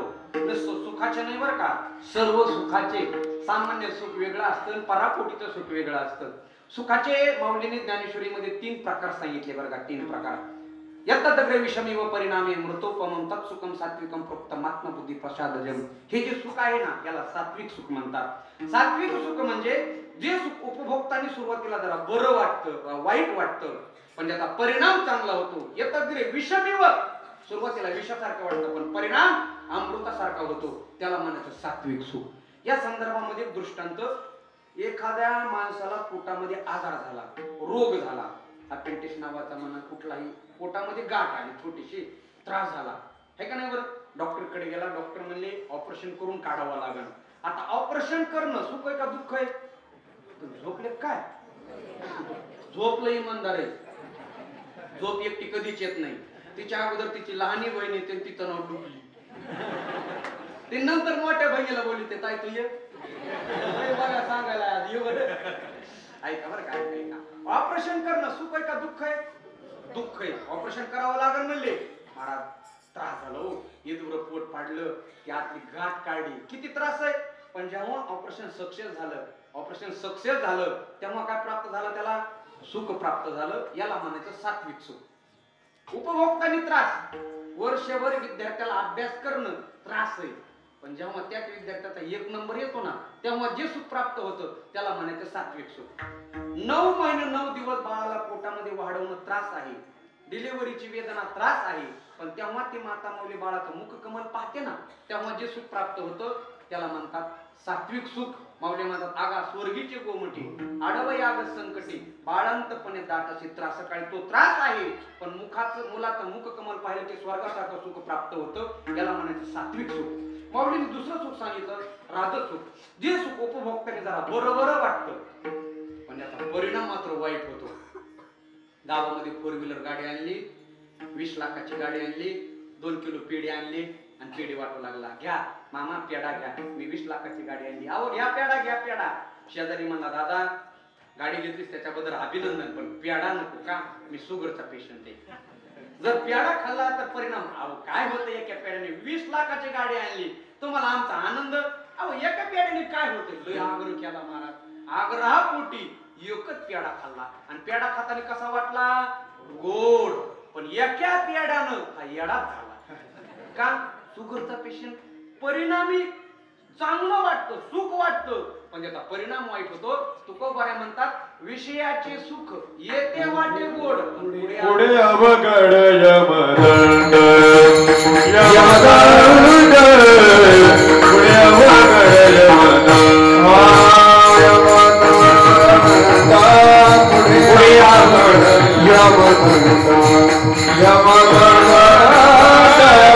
पुढे अवघड यमदंड, विषयाचे सुख येते वाटे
अनेक दुःख होतं, परिणामी दुःख होतो. ह्याच्यातलं कुठलं सुख, ह्याच्यातलं कुठलंही नाही. तर सगळ्यात श्रेष्ठ एक सुख असतं, त्याला सर्व सुख म्हणतात. अगदी त्या सर्व सुखाचे अलंकार आम्ही परिधान केले म्हणून सर्व सुखले आलो, सर्व अलंकार. आता ऐका, तुम्हाला मी प्रश्न विचारतोय, सोन्याला किंमत आहे का सोन्याच्या अलंकाराला किंमत आहे? उत्तर चूक. चूक. सोन्याला जास्त किंमत आहे का सोन्याच्या अलंकाराला जास्त किंमत आहे? अहो दोन्हीला सारखीच आहे. सोन्याचा भाव जेवढा तेवढाच अलंकाराचा भाव आहे ना. पण सोनं शोभून दिसतं का अलंकार शोभून दिसतात? सोनं शोभून दिसत नाही. बायको नवऱ्याला म्हणली तुम्ही मला काहीच करत नाही आणि किती केलं तरी बायको म्हणतच असते बरं का. बाया चलत बोलत नवरे तापमान करतात. एका माता माऊली नवऱ्याला सहज विचारलं, सहज म्हणजे होय होय येऊ म्हटलं काय? ते म्हणले तुम्हाला झाडावर चढता येतं का? ते म्हटलं नाही बा. ते म्हटले काय हो तुमच्यापेक्षा माकड वर येत, बारा बारा बारा झाडावर चढतात. त्याला असला राग आला ना महाराजांनी 15 दिवस प्रॅक्टिस केली. कशाची? झाडावर चढण्याची. 15व्या दिवशी बायको जवळ गेला, मला ये बघ मला आता असं भरभरा झाडावर चढता येतं. ते म्हणले मग माकडाचा तुमच्यात काय फरक आहे? बायको नवऱ्याला सहज म्हणली मला तुम्ही काहीच करत नाही, तुमचं माझ्यावरती प्रेमच राहिलं नाही. ते म्हणला मी प्रेम आहे हे सिद्ध करण्यासाठी काय करू? ते म्हणजे ह्या वर्षी मकर संक्रांतीला मला 5 तोळे करा. 5 तोळे पैसा मला होता महाराज योगी. हे लगेच ज्वेलरच्या दुकानात गेला आणि 5 तोळ्याची वीट आणली. वीट आणि दोर मानला. सोनच आहे, भाव तेवच आहे, पण गळ्यामध्ये वीट चांगली दिसेल का? नाही ना. आता त्यात 5 तोळ्याचे अलंकार केले. राणीहार, मिनीकोट, चप्पल हार, बूट हार, ते नुसते म्हणा निघलं नाही अजून. ते किती चांगले दिसते ते. तसं तू कोपऱ्या म्हणतात सर्व सुख नाही, सर्व सुखाचे अलंकार आम्ही परिधान केले. व्यावहारिक दृष्टीने सोनं कुणी घालावं? सोनं असतं ना ते कुणी घालावं येतं सुद्धा माऊलीने सांगितलं बरं का. माऊली म्हणतात सोन्यामुळे शरीराला शोभा आहे का शरीरामुळे सोन्याला शोभा आहे? Perfect combination. हे जिथं समजू नये त्यांनी सोनं घालावं. ववी आहे का? अंगाचेनी सुंदरपणे लेनिया अंगाची होय लेणी, ते अलंकारिले कवना कवने ते निर्वचना. नाहीतर गळ्यामध्ये 10 तोळे, पायाला भेगा, ट्रॅक क्रीम लगाव. मग इथं तुकोबऱ्याचं प्रमाण आठवतं. रडे अलंकार दैन्याची एकांती. अलंकार म्हणतो काय माणूस कुणाच्या गळ्यात आलो मी. तुकोबऱ्यानं आम्ही ते सुखाचे अलंकार परिधान केले आणि अलंकार परिधान केल्याच्या नंतर आम्हाला एवढा आनंद झाला की त्या आनंद निर्भय अवस्थेमध्ये होऊन आम्ही डोलू लागलो बरं का. आनंदी, निर्भर, निर्भय नाही बरं का. अपभ्रंश काही लोक म्हणतात निर्भय म्हणतात. निर्भय म्हणजे भय विरहित, ज्याला कुठल्याही प्रकारची भीती नाही. आणि निर्भर म्हणजे परिपूर्ण. आता ज्याच्याकडे कशाची कमतरता नाही. आता आमच्याकडे कशाची कमतरता नाही. आम्ही निर्भर झालो, आनंदामध्ये निर्भर झालो आणि आनंदामध्ये निर्भर झाल्यामुळे आम्ही डोलू लागलो. आनंदे निर्भर डुलत असो, डोलू लागलो. संत महात्मे भजनामध्ये डोलत असतात. संत महात्मे डोलतात याच्यामध्ये नवल नाही. नाचता नाचता देवाचा गळला पितांबर. पांडुरंग परमात्मा सुद्धा भजनामध्ये डोलतो. म्हणजे डोलणे याला भजन म्हणतात. डोलणे याला भजन म्हणतात पण ते संतासाठी, आपल्यासाठी नाही. कीर्तनामध्ये सुद्धा 2 प्रकारचं डोलणं असतं. कीर्तन काढलं तर असं डोलणं असतं, कीर्तन नाही काढलं तर असं डोलणं असतं. याला डोलणे म्हणत नाही. डोलतो तो प्रत्येक संतच नसतो महाराज. सर्पदंश झाला की माणूस डोलत चालतो. बोलली ना मग त्याला संत म्हणता येईल का? नाही. काय काय माणसं बाजारावरून येताना सुद्धा डोलत येतात. लक्षात आलं येतात त्याने बाजारावरून येताना हातामध्ये पिशवी घेऊन त्यांना आले तू त्यांना आले, त्यांना आले तू त्यांना आले असं करतात ना. कोण घेऊन येणारे नाहीतर पिऊन येणारे. याला काय संत बरं हे काय करतील सांगताच येत नाही. बरोबर इंगळे दादा एक विनोदाने दृष्टांत सांगायचे. म्हणायचे 3 जणांनी अशी फुल घेतली, हे त्यांच्या मुखातलं बरं का. अशी घेतली आणि एक जण म्हणला अरे आता पार्टी शिवाय मजाच नाही. ते मला पार्टी काय करायची? ते मला जाय ना तुझ्या दारातलं बकरं आण. ते मला माझ्या दारातलं बकरं आणणं म्हणजे बिना नंबर प्लेटची गाडी आरटी समोरून येण्यासारखं. माझी बाई आरटी कशाकडे का आण म्हणलं जाय की गेला महाराज लपत छपत बकरं आणलं. इकडंच पार्टी केली, इकडं झोपले. सकाळी हा घरी गेला तर तसंच दारात बकरं बांधायला दिसलं. ते मला बायकोला अगं ही तर बकरं कसं काय? ते म्हणजे बाकऱ्या जाऊ द्या, रात्री येऊन पुत्र कुठं नेलं ते सांगा.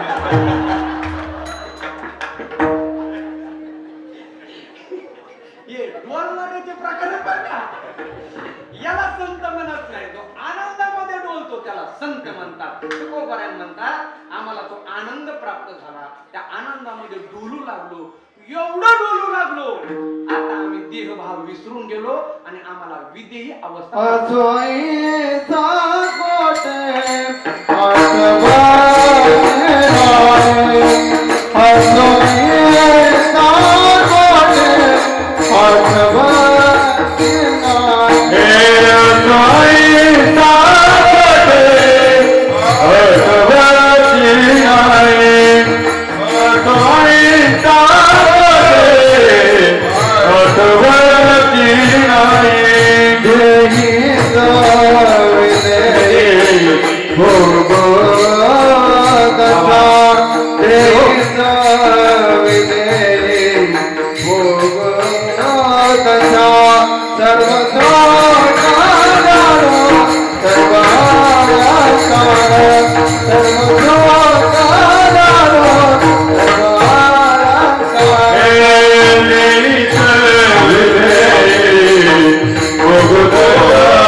आठवची नाही.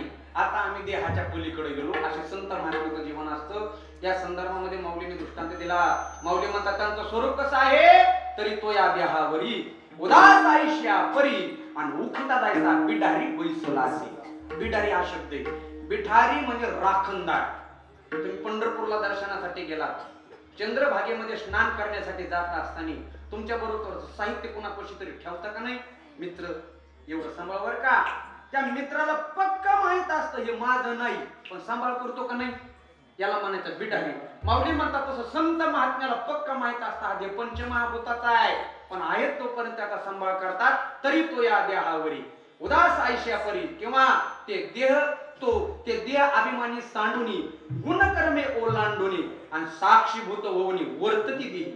देहातच राहतात पण देहापासून वेगळं राहतात. मरणाही आधी राहिलो मरून आणि मरणाच्या अगोदर मरून राहिलो, यालाच म्हणायचं देहीच विदेही भोगदशा.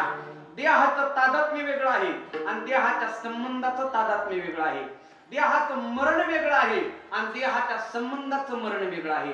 संत देहामध्ये राहूच देहाचं तादात्म्य सोडतात आणि आपण मेल्याच्या नंतर सुद्धा देहाचं तादात्म्य सोडत नाही. फरक आहे महाराज. माणसं मरतात पण त्यांचा कुठेतरी जीव गुंतलेला असतो. मी कराडला प्रवचनाला गेलो होतो, दशकिऱ्याचं प्रवचन भास्कर महाराज, आणि तिकडं सगळा ऊसाचं क्षेत्र आहे बघा. कराड सातारा साईडला 100 ऊस आहे तिकडं, 100 एकर ऊस. आता ते मला माहित नव्हतं. तिथल्या रावसाहेब पाटील म्हणून होते, त्यांचं निधन झालं.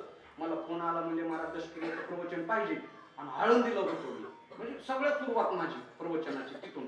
आणि मी प्रवचनाला गेलो. 100 एकर त्यांचा ऊस असा उभाच महाराज, करोडो रुपयाची प्रॉपर्टी. तिकडं प्रवचन चालू होण्याचा टाइम आहे पण सुटण्याचा टाइम नाही. सुटतं तेव्हा जेव्हा कावळा शिवतो. जे मला माहित नव्हतं, माझ्याकडे 1 तासाचं भांडवल आणि प्रवचन चालू झालं महाराज. प्रवचन चालू झालं, त्यांनी ते पिंडदान पाडलं रावसाहेब पाटलाच्या घरच्यांनी आणि सगळे बाजूला झाले. सगळे लोक वाट बघत होते कुणाची, आणि सगळ्यात जास्त मी बघत होतो. नवीन प्रवचनकार होतो ना, म्हणलं पानं लागली चिटकायला, सगळ्यात जास्त वाट बघत होतो मी. पण काहीतरी कुठंतरी जीव बसला असं वाटलं. देवबाप्पा म्हणजे एक काम करा, मुली समोर या, संकल्प सोडा. मुली आल्या, पिंडाला ठेवला, म्हणून बाबा टेन्शन घेऊ नका, आम्ही तुमचं उत्तर कार्य करू, वर्ष श्राद्ध करू, काशीला जाऊ, अमुक करू तमुक करू. तरी सुद्धा कावळे आले नाही. मुलं आले समोर. मुलं म्हणजे बाबा काहीच करू नका, तुमच्या नावाचा मोठा सप्ताह करू, अमुक करू तमुक करू, कावीला जाऊ, काशीला पिंडदान करू. तरी सुद्धा कावळे आले नाही. हळूहळू गावातली माणसं आली. अख्खं गाव कावळ्या पिंडाला शिवून जायचं पण कावळे आले नाही. आता रावसाहेब पाटील शेतकरी असल्यामुळं त्या कारखान्याचा संचालक पिंडदानाला आला होता दाव्याला. शेतकी अधिकारी ऊसाच्या नोंदी घेणारा साहेब आला होता. सगळ्या गावाने स्पर्श केला, कावळे आला ना सगळ्याचं लक्ष साहेबाकडे गेलं. म्हणजे साहेब आता तुम्हीच राहिला. ते म्हणजे माझा नेमका काय संबंध का, मी पाहुणा आहे का काय का काय, मी आपलं माणुसकी पोटी पिंडदानाला आलो. पण गावकरी म्हणजे हो जा काहीतरी बघा जमलं तर. ते गेले, असा पिंड हात ठेवला आणि रावसाहेब पाटलाचं स्मरण करून म्हणजे पाटील काही टेन्शन घेऊ नका, उद्याच्या उद्या मी तुमच्या उसाला टोळी पाठवतो. असे कावळे आले ना महाराज, उठू सुद्धा दिलं नाही का. ऐका, कराडच्या रावसाहेब पाटलांनी देह सोडला होता का देहाचा संबंध सोडला होता? बोला. देह सोडला होता पण देहाचा संबंध कुणाच्या पाटलाचं सांगायलोय मी? कराडच्या. आणि मी कराडचं सांगायला इथं आलोय का? अहो हे आपलंच आहे, या देहाला पाटील म्हणतात. हे आपलंच आहे मला. अशा आसो आईसा पोटी आठवच नाही. या संदर्भामध्ये तुकोबाराच्या जीवनातला एक गोड प्रसंग 2 मिनिटांमध्ये ऐका. काय झालं बघा. तुकोबाराचे मेहुणे जेवायला येणार होते. प्रसंग सगळ्याला माहित आहे. तुकोबाराचे मेहुणे जेवायला येणार होते. जिजाईने सांगितलं, महाराज मी तुमचं रोज ऐकते, तुम्ही कधी ह्या डोंगरावर कधी त्या डोंगरावर कधी घोराडेश्वरवर जाता आणि मला पाठीमागून भाकरी घेऊन यावं लागतात. आजच्या दिवस माझा आहे का? आजच्या दिवस म्हणजे काय? काहीच नाही. माझा भाऊ जेवायला येणार आहे हे म्हणण्यापेक्षा तुमचा मेहुणा म्हणल्या हे चातुर्य बायाचं महाराज. भाऊ म्हणण्यामध्ये स्वार्थ, मेहुणामध्ये प्रेम प्राजळ तर प्राजळ. म्हणून नेहमी पुरुषापेक्षा माता मावल्या 8 वर्षांची बुद्धी मोठी असते. म्हणून बायको करत असताना 5-6 वर्षांनी लहानी करावी. बुद्धी मोठी ना आपल्या लेवलची. जिजाबाई म्हणले, महाराज आज तुमचा भाऊ जेव्हा येणार आहे. तुकाराम म्हणले, महाराज म्हणले तुझा भाऊ आणि तू का सोयरे धारे संपत्तीचे लोक, निधानीचा एक पांडुरंग. सोयरे धारे सगळे पैशाचे माणसं आहेत महाराज. तुम्हाला एक गुपित सांगतो. सांगू का? कोणाला सांगू नका, खरंच सांगू नका. आणि मी सांगितलं इथं सांगूच नका. तुम्हाला ज्या पाहुण्याचा कधीच फोन येत नाही, कधीच 6-6 महिने फोन येत नाही, अचानक त्यांचा फोन आला म्हणले ना कसं चाललंय, तब्येत कशी, मुलं बाळ कशाला आहेत का, समजायचं ते पुढच्या सेकंदाला म्हणणार आहे 10,000 आहेत का. सोयरे धारे संपत्तीचे लोक, निधानीचा एक पांडुरंग. तुकाराम महाराज म्हणले, मला मेवणार नाही, काय नाही काय नाही, तुझा भाऊ असं तो. आवली म्हणू लागले, महाराज असं नसतं हो. ब्रह्मज्ञान ब्रह्मज्ञानाच्या ठिकाणी असतं, व्यवहार व्यवहाराच्या ठिकाणी असतं. अहम ब्रह्मास्मी कीर्तनात बरं, कीर्तनात बरं, पण हे अहम ब्रह्मास्मी म्हणून कीर्तनातून घ्यायचं. महाराज ब्रह्मा आहेत, मी ब्रह्मा आहे, महाराजाची चप्पल नेऊ. व्यवहार व्यवहाराच्या ठिकाणी करावं लागेल ना. जिजाई म्हणल्या, महाराज ब्रह्मज्ञान बनणाऱ्या डोंगराव घर आहे आपलं, इथं थांबावंच लागेल. तुकाराम महाराजाला म्हणलं, वाटलं आपण कधीच ऐकत नाही, हे किती ऐकतात रोज. आज तुकाराम महाराज म्हणले, मी बाहेर थांबतो, स्वयंपाक करू. काय आनंद झाला महाराज जिजाईला. का कधीच नाही येणारा भाऊ आज जेवायला येणार आहे. आणि कधीच न ऐकणाऱ्या तुकाराम महाराजांनी आज ऐकलंय. जे कधीच ऐकत नाहीत त्यांनी ऐकलं की बायकोला आनंद होतो. तुम्ही रोजच ऐकता म्हणून तुमच्या बायकोला आनंद होत नाही. जा गेले उदाळायला निघले डाबा. आणि मग महाराज जिजाईला एवढा आनंद झाला. आनंदाच्या भरामध्ये जिजाईने स्वयंपाकामध्ये मीठच टाकलं. स्वयंपाक तयार झाला. पंगत बसली. ब्रह्मात्मन म्हणून ब्रह्मणाहुतम पाणी ग्रहण केलं. आणि तुकाराम महाराज आणि तुकाराम महाराजांचे मेहुणे जेवायला बसले. अशी खाऊ लागले महाराज. पण कशातच मीठ नव्हतं. आता घर मालकच मीठ आणा म्हणे नाही, पाहुणे कुठं शानपणा करायचा. कशातच चव लागाना महाराज. ह्याचा घास मोड, त्याचा घास मोड, ह्याचा घास मोड. कशी बशी मानापोटी अर्धीपूर भाकर खाल्ली. तुकाराम महाराजांनी पोटभर जेवण केलं, तृप्तीचा ढेकर दिला. पण जिजाईच्या लक्षात आलं, माझा भाऊ जेवला नाही. काय झालं माहितच नाही ना. भाऊ निघून गेला, पसारा वाढला आणि जिजाईने जेवायला सुरुवात केली. तेव्हा त्यांच्या लक्षात आलं, कोणत्याच पदार्थात मीठच नाही. असा राग आला महाराज. कुणाचा? तुकाराम महाराजाचा. हे असंच असतं. बायको भाजी आणि ह्यांच्याकडून होती, राग मालकावर का. जिजाई म्हणल्या, महाराज तुम्हाला काय वाटतं का? म्हणजे काय झालं? माझा भाऊ जेवला नाही. नसन जेवला म्हणजे याताने कुठून वडापाव खाऊन, त्यावेळी नव्हते म्हणा, याताने कुठून खाऊन आला असं. अगं म्हणली तुकाराम महाराज म्हणले, काय जेवला नाही माहिती का? मला काय माहिती. ते म्हणले, अहो कशातच मीठ टाकलं नाही मी. तुकाराम महाराज म्हणले, आवली स्वयंपाक कोणी केलाय? मीठ. मीठ कुणाकडून टाकायचं राहिले? माझ्याकडून. मला का दोष द्यायले? अहो पण तुमचं काम आहे ना जेवाय बसल्याच्या नंतर कोणत्याच पदार्थात मीठ नाही. तुकाराम महाराज म्हणले अगं माझी अशी अवस्था झालेली आहे, काय खातो आम्ही कासाया सांगायची कैशी लागते निर्णमुखी. किंवा तुकोबाराय म्हणतात माझी या देहाची मज नाही चाल कुठे वाहू कुडानिकाचे. माझ्या देहाचं मला घेणं देणं नाही आणि तुझा भाऊ जेवला का नाही याचं मला काय घेणं देणं नाही. यालाच म्हणायचं दिहीच विधीही भोगदशा. आम्हाला अशी अवस्था प्राप्त झाली आणि अशी अवस्था प्राप्त झाल्यामुळं आमच्या जीवनाचं कर्म संपलं, ज्ञान प्राप्त झालं, कर्म संपलं आणि कर्म संपल्यामुळे आता या देहाला पापही लागत नाही आणि पुण्यही लागत नाही. तुका म्हणे आम्ही झालो अग्निरूप, तुका म्हणे आम्ही झालो अग्निरूप, तुका म्हणे आम्ही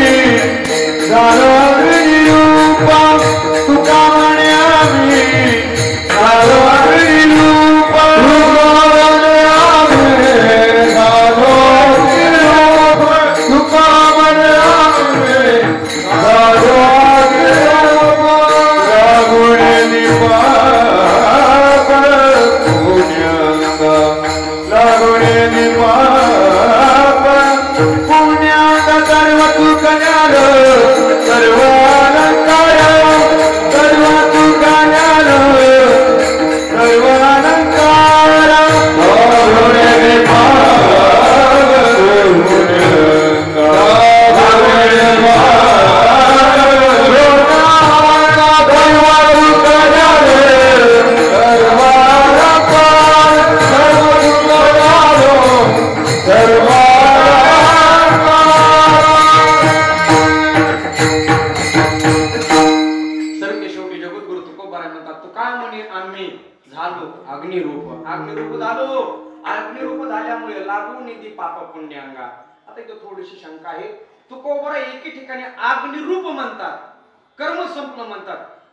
सुरुवातीलाच कर्म करता सदा नाम घोष करू हरी कथा.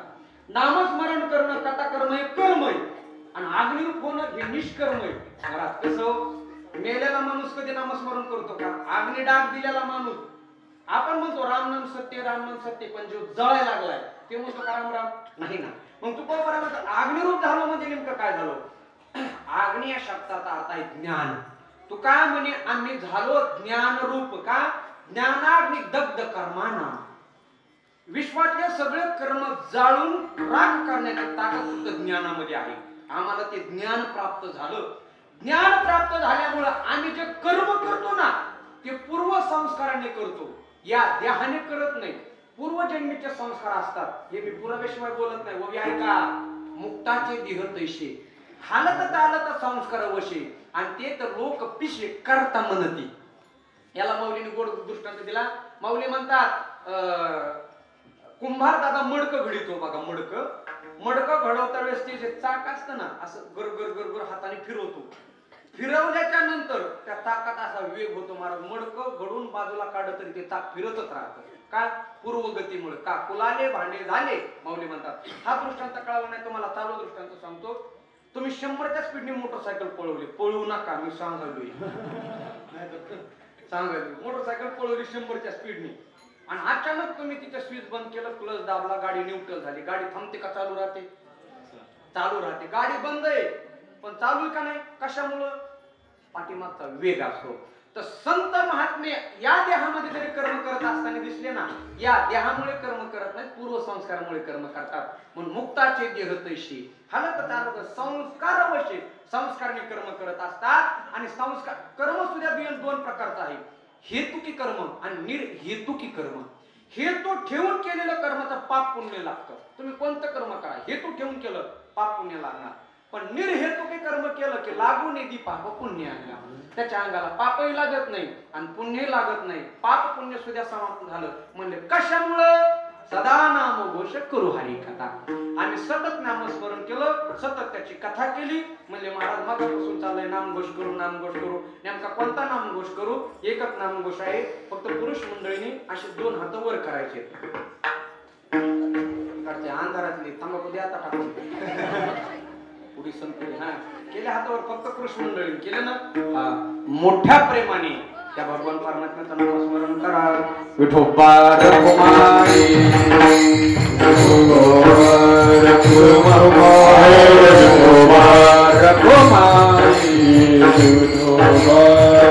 जय जय विठोबा रखुमाई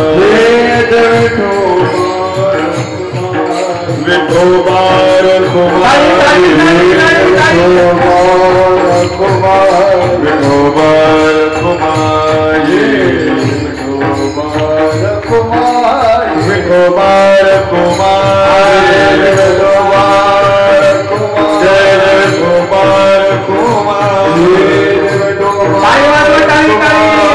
विठोबा रखुमाई जय विठोबा रखुमाई विठोबा रखुमाई विठोबा रखुमाई विठोबा रखुमाई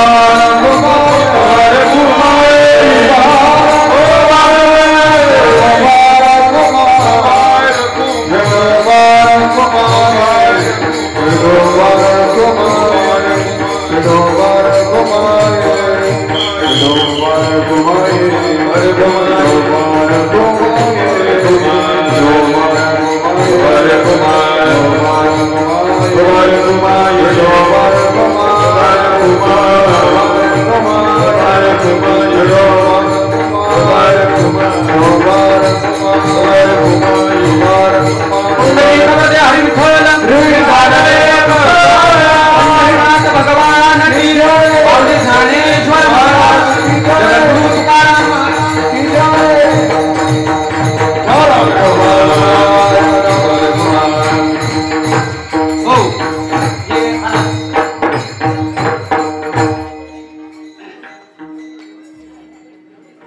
धन्यवाद. खरं सांगू का कीर्तनाची वेळ झालेली आहे 5 मिनिटं.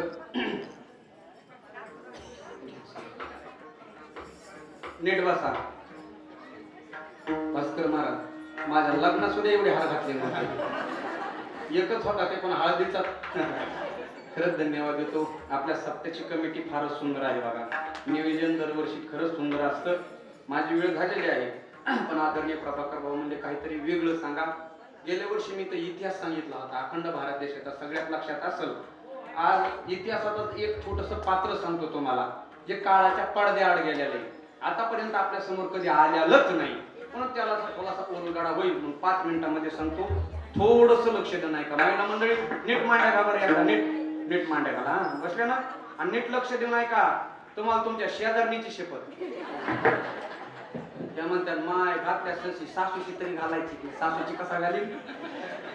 ऐका माझा कीर्तन सेवा समाप्त झालेली आहे, पण आपला नाशिक जिल्हा आहे, पुण्य पावन नाशिक जिल्हा आहे, धर्मक्षेत्राचा नाशिक जिल्हा आहे. इसवी सन 10,000 वर्षापूर्वी याच नाशिक जिल्ह्याची ओळख दंडक अरण्य म्हणून होती. महाराष्ट्राचं सगळ्यात पहिलं नाव काय होतं माहिती का? महाराष्ट्राचं दंडक अरण्य. महाराष्ट्राला एकूण 8 नाव आहेत. सगळ्यात शेवटचं नाव महाराष्ट्र आणि सगळ्यात पहिलं नाव दंडक अरण्य. हे नाशिक जिल्ह्याचं वैभव आहे. म्हणून ही भूमी रामप्रभूच्या पदस्पर्शाने, संत महात्माच्या पदस्पर्शाने आणि विशेष छत्रपती शिवरायांच्या पदस्पर्शाने पावन झालेली भूमी आहे. आपल्या नाशिक जिल्ह्यामध्ये तालुका आहे, त्याला कळवण तालुका म्हणतात, आहे का नाही? आणि त्या कळवण तालुक्यातला एक किल्ला आहे बघा, आणि त्या किल्ल्याचा किल्लेदार होता, त्याचं नाव रामजी पांगेरा. पण इतिहासाच्या काळामध्ये कधी कधी तो लोप पावला, आपल्या समोरच आला नाही. आणि महाराष्ट्रातला सगळ्यात मोठा किल्ला जर कोणता असेल रायगडानंतर तर आपला कनेरागड. आणि त्या कनेरागडाचा किल्लेदार होता रामजी पांगेरा. धिप्पाड छातीचा, हत्तीसारखं बळ, वाघासारखी तेज दृष्टी आणि महाराज घोड्यासारखी सवारी, असा धिप्पाड देहाचा होता रामजी पांगेरा. सुरत भागातून गुजरात भागातून दिलेर खानाने जवळजवळ 30 ते 35 हजार सैन्य घेऊन महाराष्ट्रावरती चाल केली. छत्रपती शिवरायांनी महाराष्ट्राचा एक किल्ला काबीज केला होता. आणि काबीज केल्याच्या नंतर दिलेर खानाच्या लक्षात आलं, महाराष्ट्रामध्ये जर ह्या भागाने प्रवेश करायचा असेल तर सगळ्यात अगोदर कळवण तालुका लागतो.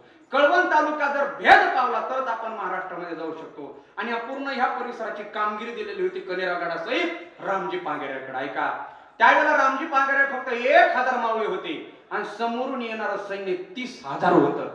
दिलेर खानने पहिला वेळा रावळा किल्ल्याला घातला, तिथं 10,000 सैन्य ठेवलं. दुसरा वेळा सालेर किल्ल्याला घातला, तिथं 10,000 सैन्य ठेवलं. आणि उरलं सुरलं 10 ते 15,000 सैन्य घेऊन आता कनेरागडावरती चालून आला. रामजी पांगेऱ्याकडे फक्त 1000 सैन्य होतं.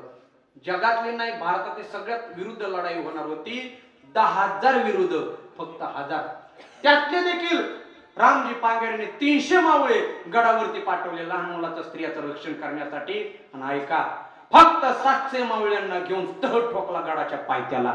तिकडून दिलेर खान येत होता 30,000 सैन्य घेऊन. रामजी पांगेऱ्याने दिलेर खानाचं सैन्य पाहिलं, आपल्या हातातली तलवार घेतली, 12 बुंदी टट फारून काढली आणि मावळ्यांना म्हणणं, मर्दानो, अरे खानाशी जाऊन जायचं आहे, खानाशी जे जाती ती असतील ती माझ्या बरोबर येतील. अरे लढाल तर सोन्याची कडी आणि पायाल तर चोडी बांगडी. मोठी हार हार दे महादेवाची गर्जना झाली. तरवडी सपासप घासू लागल्या.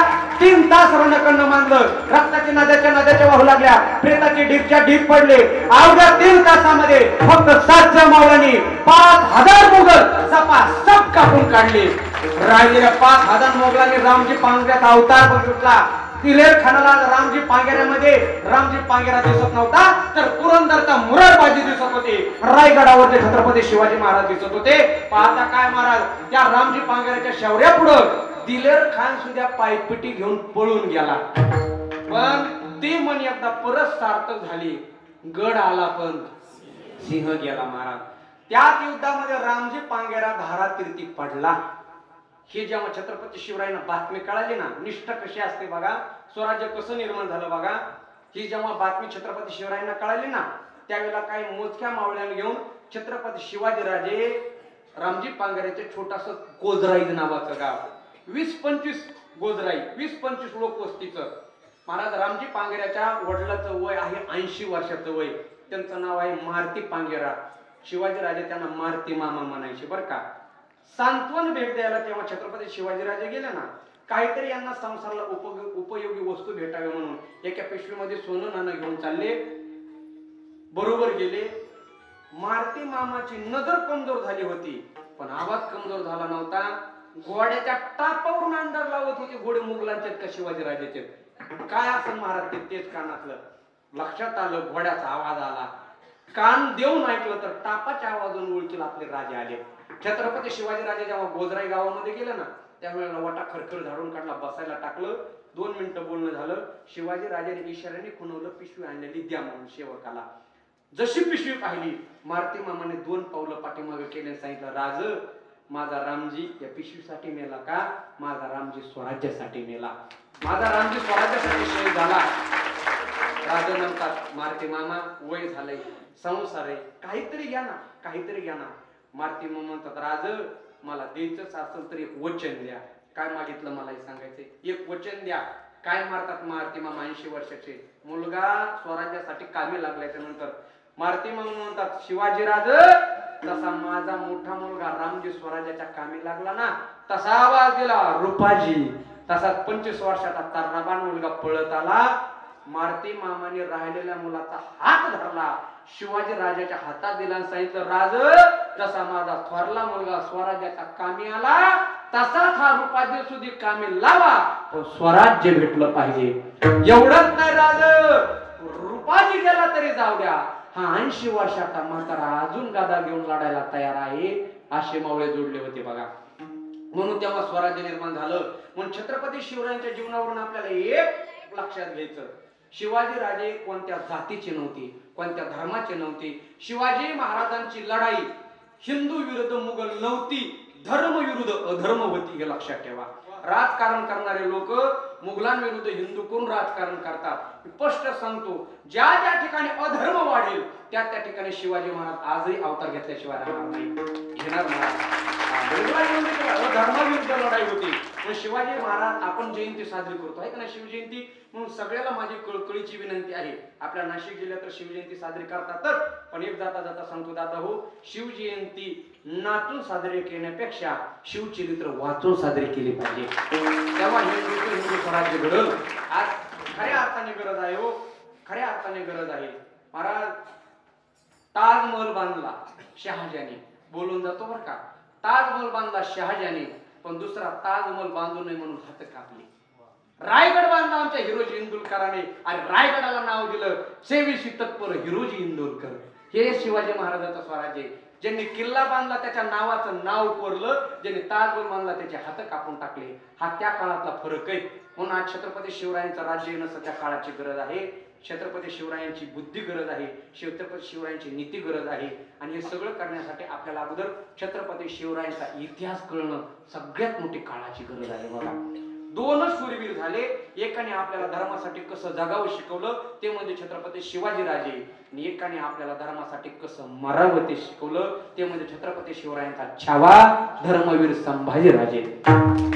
या दोन पिता पुत्राच्या जोडीतून आपल्याला फक्त एकच कळतं, माणसाने जगावं कसं आणि मरावं कसं, हे या दोन पिता पुत्राच्या जोडीवरून कळतं. खरं तुमचं कौतुक करावं तेवढं कमी बरं का.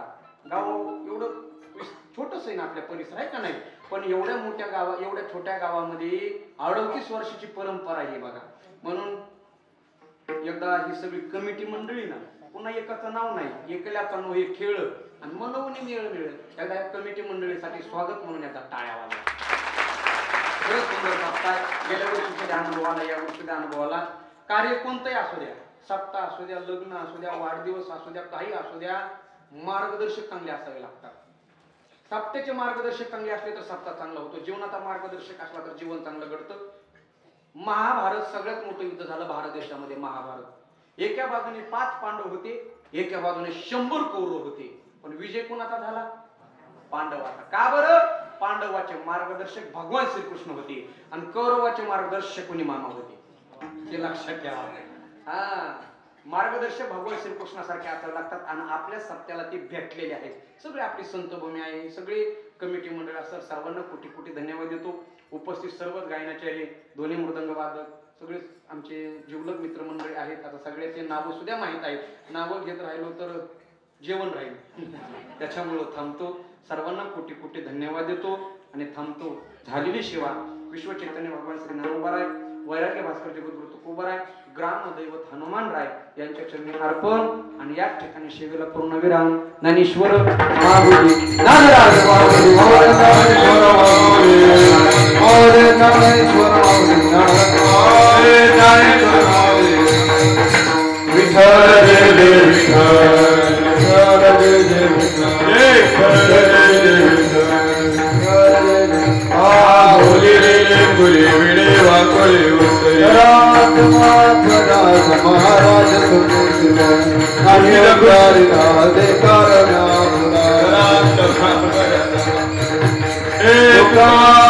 तुमचे